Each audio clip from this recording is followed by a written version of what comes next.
To say it has been a chaotic week for Democratic Senate nominee John Fetterman would be an understatement. Pennsylvania's Lieutenant Governor suffered a stroke last Friday.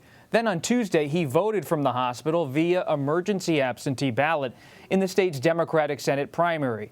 He won the race later that night, and on the same day, Fetterman underwent a nearly 3-hour procedure to get a pacemaker implanted. For more, let's bring in Gisele Barreto Fetterman. She is the Lieutenant Governor's wife. Ms. Fetterman, great to have you here with us. Thanks for having me. Could you give us an update on the Lieutenant Governor's health following his pacemaker procedure? Sure, yeah, he's feeling great. It is a standard procedure. It went perfectly. The surgeons were very happy with how it went, and now he's just on the road to full recovery. Good to hear that. When do you expect him to be released from the hospital? I was told a few days, but I want to make sure the kids have the information first before the rest of the world does. Understood.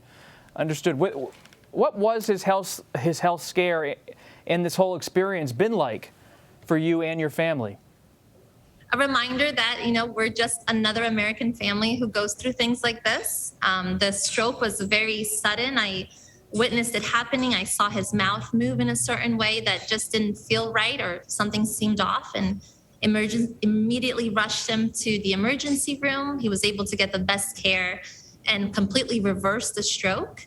But this happened, in an unusual week at the middle of a Senate primary. And it's that reminder that, life is unpredictable, and families just keep going.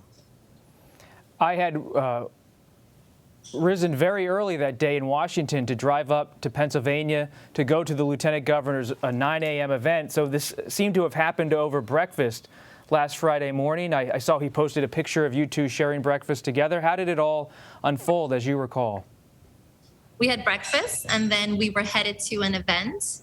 We stopped he went to get an iced tea. When he walked into the car is when I noticed it. So as we shifted. Instead of heading to the event, we shifted and headed straight to the emergency room.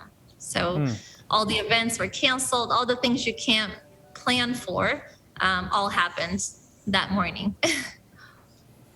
How will this episode affect the campaign and his upcoming schedule?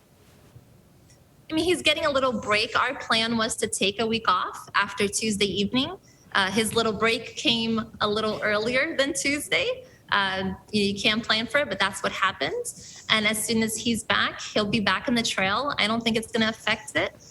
It would have been the week that we would have been off. Now he gets a few days, and then he's ready to hit the ground back on strong as ever. When he hits the ground again, he's going to have to bring together the Democratic Party in Pennsylvania. It was a tough primary race. You were there with him every step of the way. How do you believe he plans to bring together Pennsylvania Democrats in the coming weeks?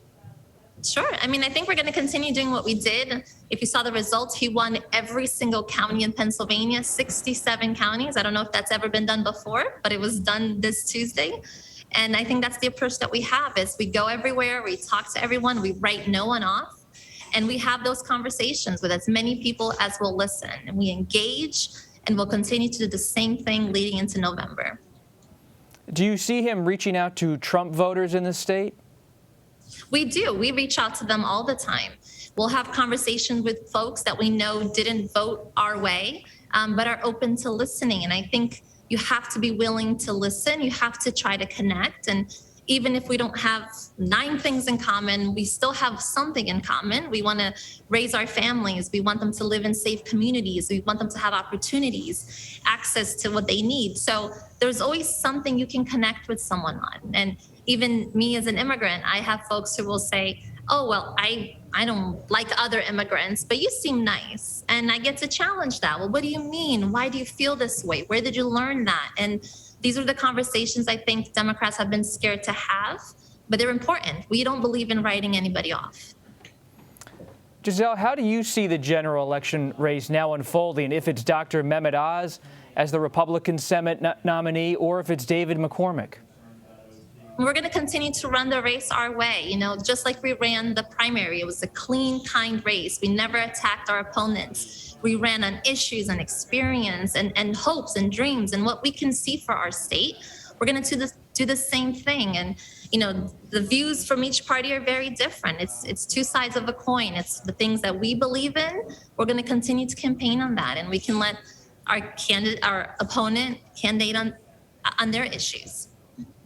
You said you would like to see a clean, kind race. David McCormick criticized your husband on Fox News last night. Politics, of course, can be rough and tumble. He said the lieutenant governor's occasional attire, wearing a hoodie, he called it, quote, inauthentic.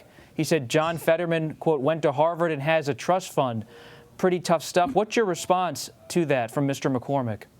I mean, the side will continue to do that. We can only be responsible for our race. Our race is going to be kind and clean. I don't love John's outfits. That's what he wore when we were dating. And I tried to change him when we were dating. And I've learned quickly that you can't change a person.